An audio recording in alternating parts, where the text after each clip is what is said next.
চলে এসেছি নতুন আবার একটা ভিডিও নিয়ে। চলুন শুরু করা যাক। নমস্কার দর্শকবৃন্দ, আজকের রবিবারের কাহিনীতে আপনাদের আন্তরিক স্বাগতম। রবিবার মানে সূর্যদেবের পূজার দিন, কিন্তু আজ আমরা শুনব এমন এক গল্প যেখানে শুধু সূর্য নয়, রয়েছেন তাঁরই পুত্র ন্যায়ের দেবতা শনিদেব। বাবা আর ছেলের সম্পর্ক সব সময় মধুর হয় না, কখনো সেখানে লুকিয়ে থাকে অভিমান, রাগ আর কর্মফলের শিক্ষা। কেন শনিদেব নিজের পিতা সূর্যের উপর রুষ্ট হয়েছিলেন? চলুন আজ তাহলে শুরু করি পুরাণ কাহিনী, সূর্যদেব ও শনিদেবের সেই আশ্চর্য ঘটনা। জয় সূর্যনারায়ণ দেব, জয় শনিদেব। যেখানে একদিকে আছেন উজ্জ্বল আলো ও প্রাণশক্তির উৎস সূর্যদেব, আর অন্যদিকে আছেন ন্যায়ের প্রতীক ও কঠোর বিচারক শনিদেব। সূর্যদেবের পরিবার সম্পর্কে জানব। সূর্যদেব ছিলেন তেজময় অশেষ আলোর অধিকারী। তাঁর স্ত্রী ছিলেন বিশ্বকর্মার কন্যা সংজ্ঞা দেবী। কিন্তু সূর্যের অসহ্য প্রভাব ও উত্তাপে সংজ্ঞা ক্রমশ দমবন্ধ অনুভব করতে থাকেন।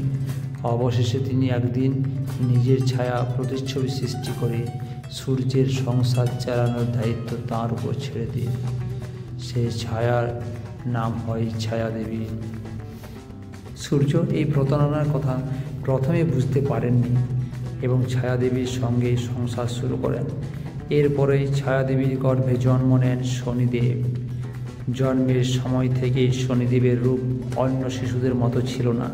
তার গায়ের রং ছিল গাঢ় কালো, চোখে ছিল গভীর রহস্য।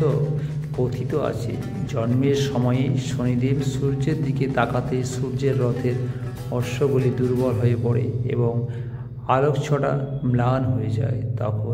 তখন থেকেই সূর্য বুঝলেন এ সন্তান কোনো সাধারণ সন্তান নয়। ছায়াদেবী সন্তান জন্মের পরও সূর্যের প্রতি সন্তুষ্ট ছিলেন না। তিনি শনিদেবকে সর্বদা বলতেন, তোমার পিতা আমাকে উপেক্ষা করেন, আমার প্রতি কোনো ভালোবাসা নেই। তুমি বড় হলে অবশ্যই তাঁর অন্যায়ের বিচার করবে। এই মাতৃবাক্যই শনিদেবের মনে এক রাগ, অভিমান ও ন্যায়বোধের জন্ম দেয়। যখন শনিদেব বড় হলেন তখন তিনি কঠোর তপস্যা করে ভগবান মহাদেবের কৃপা লাভ করলেন।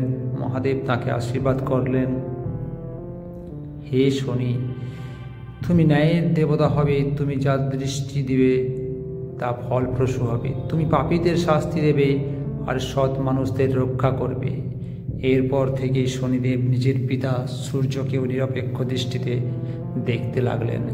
কথিত আছে, যখন সূর্য নিজের তেজ নিয়ে অহংকার করছিলেন তখন শনিদেব তাঁর দিকে দৃষ্টি দেন।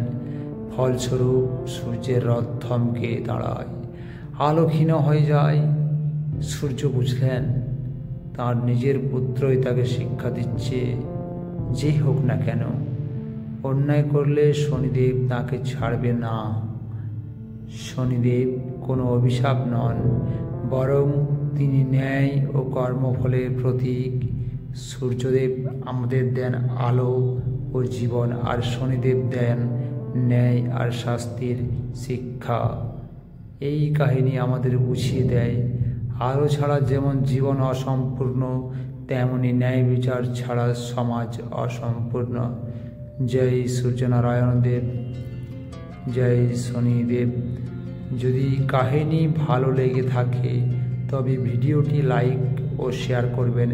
আর আগামী রবিবার আবার আসুন সূর্যদেবের আরেকটি নতুন পুরাণ কাহিনীর সঙ্গে।